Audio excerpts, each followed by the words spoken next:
Sadio Mane একজন footballer এবং most famous একজন ফুটবলার, কোটি কোটি কোটি টাকার মালিক সে।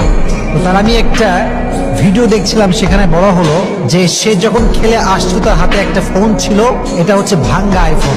ভাঙ্গা আইফোন দিয়ে সে হেঁটে হেঁটে আসছিল। তো সাংবাদিক তাকে জিজ্ঞেস করলো যে আপনি এত বড় একজন সেলিব্রিটি, আপনি চাইলে হাজার হাজার আইফোন কিনতে পারেন নতুন, আপনার হাতে ভাঙা আইফোন কেন? তো সাদিও মানে উত্তর করেছিল যে আমি আমার এই ফোনটাকে সার্ভিসিং করে নেব, এটা আমি ঠিক করে নেব, কোনো সমস্যা নেই।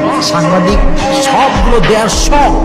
আপনার মতো একজন কোটিপতি, আপনার মতো একজন সেলিব্রিটি যদি আপনার আইফোনকে সার্ভিসিং করেন, তাহলে মান সম্মান কিছু থাকবে না। আপনি কেন সার্ভিসিং করবেন? তো সে যে উত্তরটা দিয়েছে এটা হাফ টাচিং ছিল।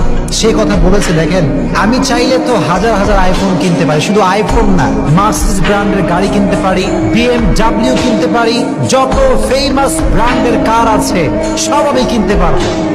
কিন্তু আপনারা আমাকে বলেন তো, এত কিছু যদি আমি কিনি, এই সব কিছুর কোনো একটা অংশ কি আমার সঙ্গে কবরে যাবে? এত আসতে বলেন কেন? কবরে যাবে? কবরে যাবে না। এটা আমি কিনে কি করব? আমি চাইলে অনেক কিছু করতে পারবো, অনেক কিছু কিনতে পারবো, বিশাল বড় ডুপ্লেক্স ট্রিপ্লেক্স বাসা আমি করতে পারবো, কিন্তু এগুলোর কোনো কিছু আমার সঙ্গে কবরে যাবে না।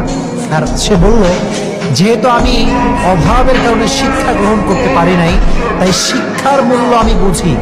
যে স্কুলগুলোতে বাস নাই, যে কলেজগুলোতে বাস নাই, আমি তাদের শিক্ষা সহজ করবার জন্য বাস কিনে দিয়েছি, গাড়ি কিনে দিয়েছি।